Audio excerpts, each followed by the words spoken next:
I've only spoken to Mariah in the States in the past or via satellite, and it was very good to meet her face-to-face on home soil.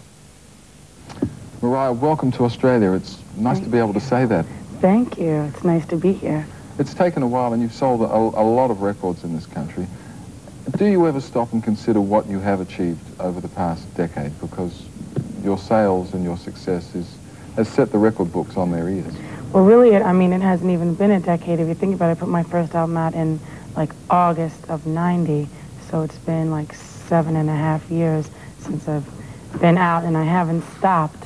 And before that, it was making the album. Before that, it was, like, being in school and working and making demos and struggling, so it's like I haven't stopped. So much has happened in a relatively short period of time that I'm like, you know, it's a little overwhelming sometimes, but it's nice to be here, and I've always wanted to come to Australia, and everybody's always told me so much about it, so I'm glad I could finally come.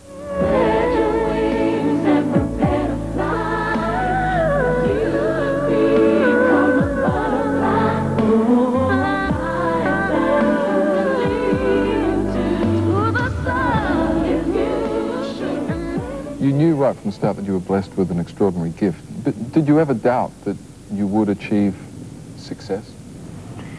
Well, I didn't let myself doubt it because it was, my mother was very supportive of me.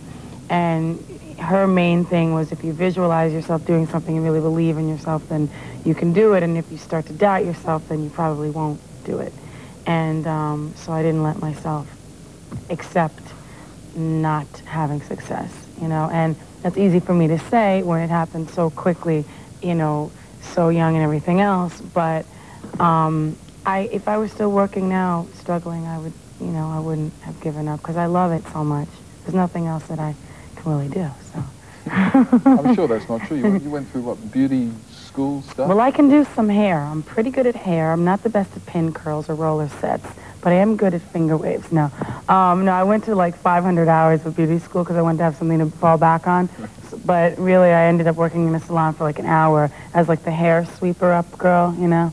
But that didn't last because they were very, it was kind of a weird salon. They wanted to change everybody's name, and I didn't get that.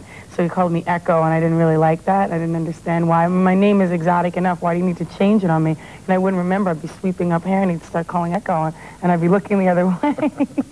So I ended up quitting that pretty, you know, in like a day. And ended up waitressing and hostessing anyway while I was making demos and writing songs and all that. Is music your life, or is there other stuff in your life that's just as important or almost as important? Well, there are a lot of things. I mean, I've been studying acting since last year, and that's become something that's really been helpful to me as an artist and as a person, and it's kind of helped me get through a lot of the personal crises that I went through over the past year, and it's helped me really as a writer and get to know myself as a person a lot more and deal with a lot of things like from my childhood that I didn't deal with. And I mean, I want to get into acting, but even if I never did a movie, which I do have a project that's being worked on right now, even if I never did anything, though, it's definitely helped me grow, helped me get to this stage, and helped me become more of an independent person and grow up.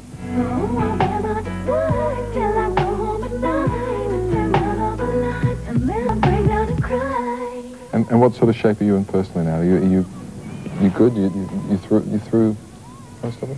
I don't know. I mean, I think there's certain things that you go through and you might never really be through them until years down the road, and, you know, certain things come back to you, and, you know, you remember how you were at a certain point, and it affects you. But I've always been very optimistic, and I've really always tried to kind of look at the positive side of things, and I have a lot of positive things to look at.